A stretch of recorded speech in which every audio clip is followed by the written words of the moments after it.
Hi guys, it's Chloe here from Mobility Doc and Move Right Method. Today, Laura and I are going to show you how to do a goblet squat.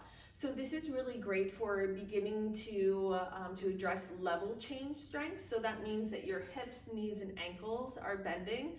This helps to correct lower body mechanics. So we're going to go over a few points in terms of properly doing a goblet squat. Now, Laura's going to hold a weight, and she's holding this weight on both hands, and she's keeping it up by her chest. That's also going to make sure that she's focusing on keeping her upper back lifted. We'll go over that.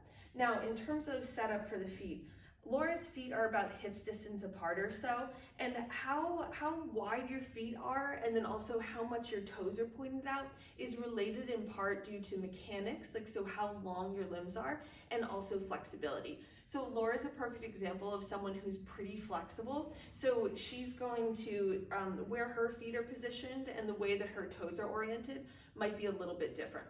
So in most cases though, your hips are going to be about your feet are going to be about hips distance apart, and your toes can be pointing out.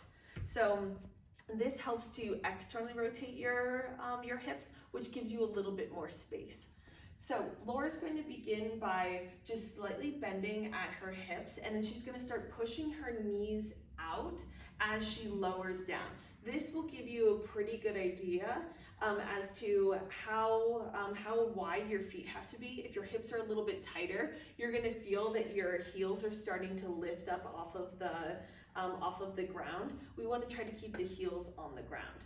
So as you can see, Laura's pushing her knees out as she's coming down, and she's going to keep focusing on pushing them out as she comes back up. And she's also trying to sit her pelvis in between where her heels are, because that's going to make sure that she's in the most upright position. Let's see that from the side too. So again, Laura's knees are going to be pushing out to the side, and then you see how her butt isn't going way back. It's trying to sit in between your heels. Some of that though will be dependent on what your flexibility is like.